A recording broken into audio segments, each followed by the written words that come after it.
Glenn Kessler wrote an incredibly offensive piece about Senator Tim Scott. And a lot of people know Senator Tim Scott is very proud, as he should be, of his incredible life story, his ancestors, his background. And that involves his family. And I always remember this line. They went from cotton to Congress in one generation. It's enough to give you chills. But not if you're a Democrat.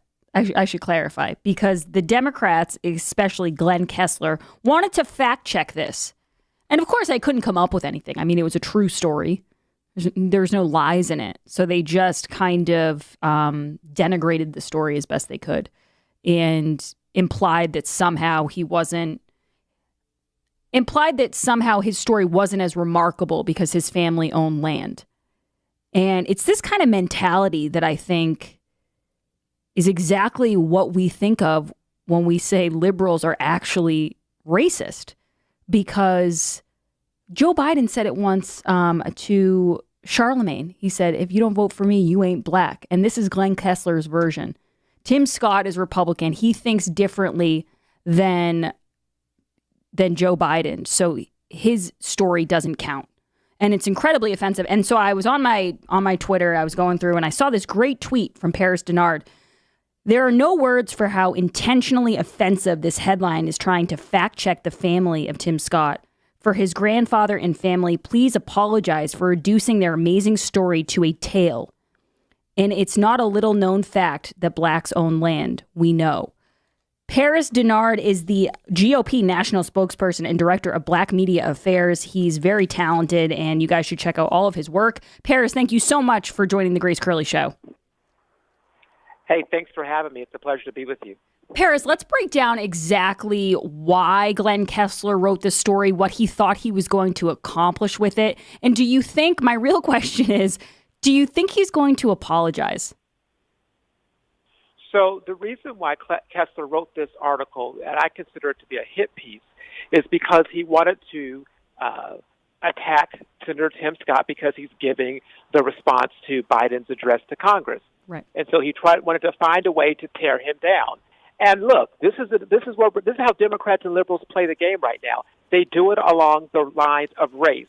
So he just wanted to play the race card. The headline was offensive. And when you look at the premise of it, he was trying to white-explain to America about the black experience. Excuse me.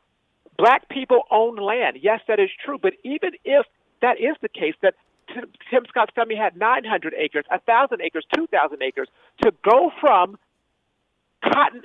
picking cotton and the black experience that he had in the South to go to the United States Senate giving the response to the President of the United States is the quintessential American story that we should all celebrate and not have some person at the Washington Post try to fact-check him, to fact-check his story, to fact-check his family.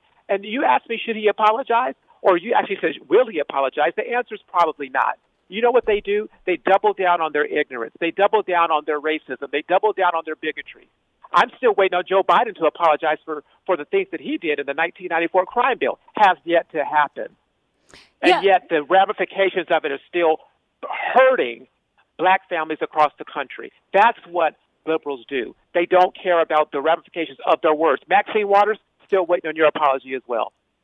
In Paris, there does seem to be a narrative in the left, or I should say a desire to pick certain black people who they think push their narrative, or, you know, that they want to hero worship or put on a pedestal. And then other people, yourself included, Tim Scott, Kanye West, black men who don't fit their narrative, they put down and they delegitimize and they want to silence your voice. And I remember seeing an interview with Kanye West, and I'm paraphrasing, but he said, my parents were part of the Civil Rights Act. They didn't fight so that I could agree with what white people told me to agree with. And when I see this about Tim Scott, I'm thinking, just because he's a black man who doesn't agree with the mainstream media does not mean he's any less exceptional. It's true. This is what they did with Justice Clarence Thomas. And even Amazon, I believe it was Amazon Prime or one of the platforms prevented his movie from being featured during Black History Month. What happens is, if you don't fit within their liberal narrative, the box that they have for you as a black person or as a black male, if you're a free-thinking, independent-minded conservative, you are like Joe Biden. You ain't black. You don't have a connection to your culture, to your family, to your community. That's what they want Americans to believe because they're threatened by that fact. They're threatened by the fact that President Trump received 26% from the black male vote. 26%, more than doubled his support from black women, going to 9%.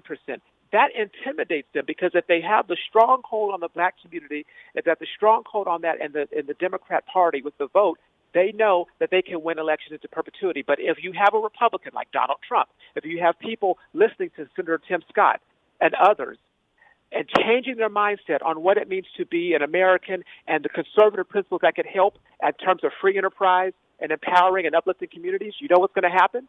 The vote's going to change. And you're going to see that number go from 12% to 24% to 34%, and it continues to go up and up and up.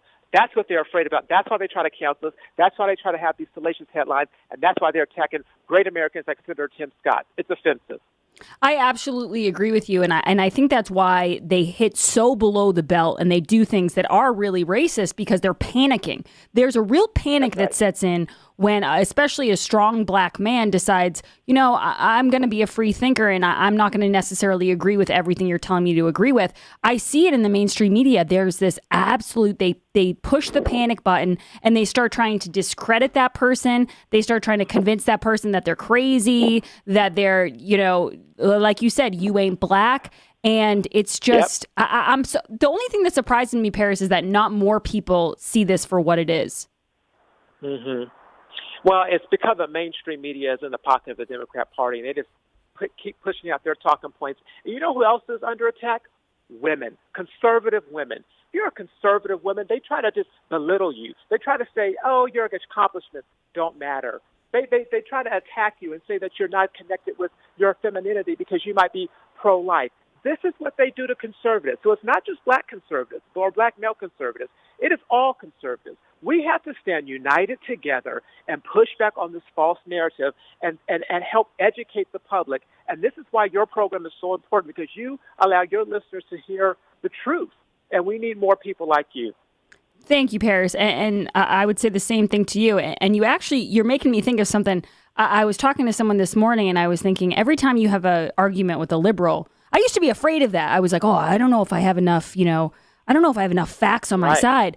But what I notice is when you have an argument with a liberal, they immediately go for this emotional manipulation of, oh, you don't. I've had people say to me before, you don't care about black people, or you don't care about poor people, or you're racist, or you don't care about immigrants. And it's once you get past that, like you said, once you say, you know what, I believe what I believe. I'm a good person. I'm not going to be shamed into feeling a certain way. That's when your argument can really trounce theirs because they don't have any common sense on their side. It's all emotion. It's all emotion. I was telling a group of youngsters this morning that attend an Episcopal school here in Dallas, Texas, and they've been trying to get the Pledge of Allegiance there, and they were preventing them from saying the Pledge of Allegiance because they said it was racist. They said it shouldn't happen. And I told these young students today, this morning, I said, do not be intimidated, because that's what the left wants to do. They want to intimidate you into silence. And once they do that, then we will not speak out. And once we continue to speak out about the truth and stand up against this liberal mob, we will be able to change the hearts and minds of the American people. More and more people will come to our side and say, you know what, free enterprise makes sense. You know what, having safety at our border, having a border wall is important. Enforcing our laws is something that we should do. Increasing taxes is probably not a good idea in the middle of a global pandemic with economic concerns and for small businesses. They will start to see our side. So that's why they want to keep us quiet and they want to mute our voices. But we have to be, like you said, continue to not take the bait and not let them label us and define us and be proud to be conservative. And exactly. That's why I am proud to be a conservative. I hear that, and I think you just put that so well, Paris. Paris, where can people find you on Twitter if they want to follow you? You have some great tweets, and where can they read your stuff? I know you do some stuff for Fox and other places.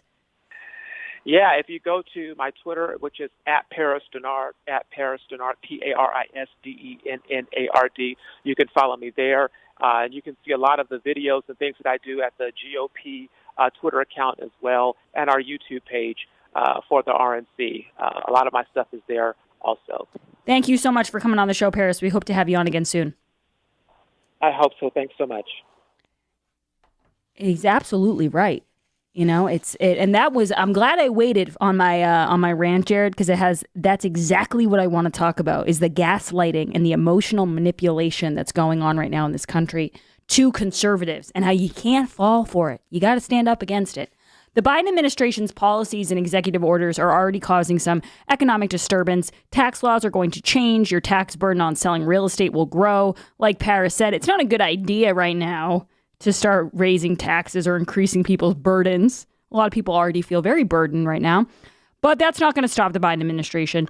Don't get caught flat-footed and squander the equity in your real estate built up over years or decades. Sell today with J.J. Manning. For over 40 years, J.J. Manning has been the leading auction house in New England.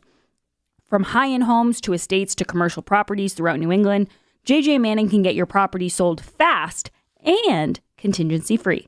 There's a big reason why Mass Lawyers Weekly voted J.J. Manning #1 for 4 consecutive years in a row, because they have a huge following of bidders who pay cash. When you sell with a broker, you pay the commission, but in an auction, the buyer pays. These are treacherous times in the real estate market. Some sectors are at all-time highs. Others are losing ground. Don't wait until Joe Biden destroys this sector of the economy too before you cash out. To learn more on how to get your property sold fast, contact Charlie Gill at jjmanning.com. With over 16,000 sales and satisfied clients, you can be the next one. Call them today at 1-800-521-0111 or go to jjmanning.com and get your property sold. We'll be back on the other side, and we'll open up the phone lines, 844-500-4242. This is The Grace Curley Show. On Twitter at @G_Curley.